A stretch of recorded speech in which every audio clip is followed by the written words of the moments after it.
కర్మాగార స్థాపన ఏపీకి చెందిన వ్యక్తులతో జరిగింది. ముడి సరుకులు ఇతర ప్రాంతాల నుంచి దిగుమతి అవుతున్నాయి.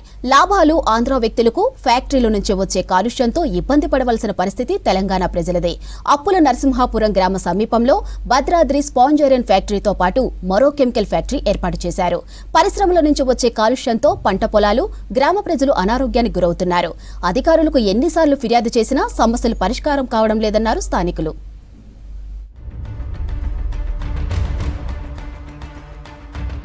భద్రాద్రి స్పాంజ్ ఐరన్ ఫ్యాక్టరీ కాలుష్యంతో నేలకొండపల్లి మండలం అప్పల నరసింహాపురం గ్రామ రైతులు అనారోగ్యం బారిన పడుతున్నారు. పశువులు తాగే నీరు కలుషితమవుతోంది. ఫ్యాక్టరీ పొగకు పంటలు మసిబారి దిగుబడి రావట్లేదు. పొలాల్లో పనిచేసిన వారికి చర్మ సంబంధిత శ్వాసకోశ వ్యాధులు వస్తున్నాయి. అప్పల నరసింహాపురం గ్రామ సమీపంలో ఆంధ్ర సరిహద్దున భద్రాద్రి స్పాంజ్ ఐరన్ ఫ్యాక్టరీతో పాటు మరో కెమికల్ ఫ్యాక్టరీని ఏర్పాటు చేశారు. కెమికల్ ఫ్యాక్టరీ నుంచి దుర్గంధం వెలువడుతుండగా స్పాంజ్ ఐరన్ నుంచి విపరీతమైన పొగ వస్తోంది. పొగతో నీరు, గాలి కాలుష్యమై స్థానికులతో పాటు మూగ జీవాలు వ్యాధుల బారిన పడుతున్నాయి. దెబ్బలంటేనే పొగ లోపల పోతుంది. మేము రామమ్మ, మీరు 100 కాదు 2 ఏళ్ళు ఇచ్చినా మేము పనికి రానంటున్నారు. ఈ వేసిన పంట కూడా ఫలితం లేకుండా అయిపోతుందండి. అందువల్ల మాకు ఈ ఫ్యాక్టరీ మూతపడాలని గవర్నమెంట్ మొత్తం చేతులు వేసి అడుగుతున్నాం. స్పాంజ్ ఫ్యాక్టరీ కాలుష్యంతో 100 ఎకరాల్లో పంట నష్టపోతున్నారు రైతులు. ఈ ప్రాంతంలో ఎక్కువగా మిర్చి, పత్తి సాగు చేస్తుంటారు. ఫ్యాక్టరీ నుంచి వెలువడే బూడిద పొలాల్లో పడి పంట నాణ్యత తగ్గుతుంది.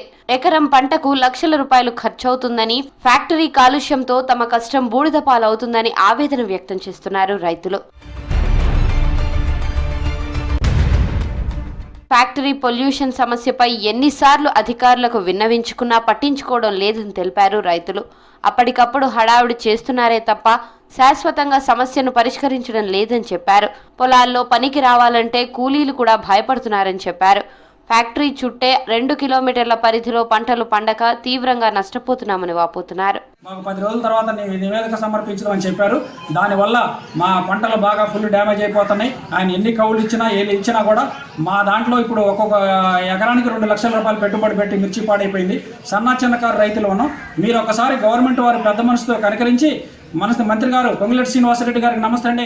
స్పాంజ్ ఫ్యాక్టరీ సమస్యపై పొల్యూషన్ కంట్రోల్ బోర్డు అధికారులతో పాటు స్థానిక అధికారులకు వినతి పత్రాలు ఇచ్చారు రైతులు. సమస్యను పరిష్కరించాలంటూ నిరసనలు చేపట్టారు. అయినా అధికారులు స్పందించడం లేదని చెప్పారు. కొత్తగూడెంలోని కాలుష్య నివారణ శాఖ అధికారులు ఈ ప్రాంతాన్ని పరిశీలించి ఫ్యాక్టరీలను మూసివేయాలని ప్రభుత్వానికి నివేదిక ఇచ్చినా ఫలితం లేదని తెలిపారు.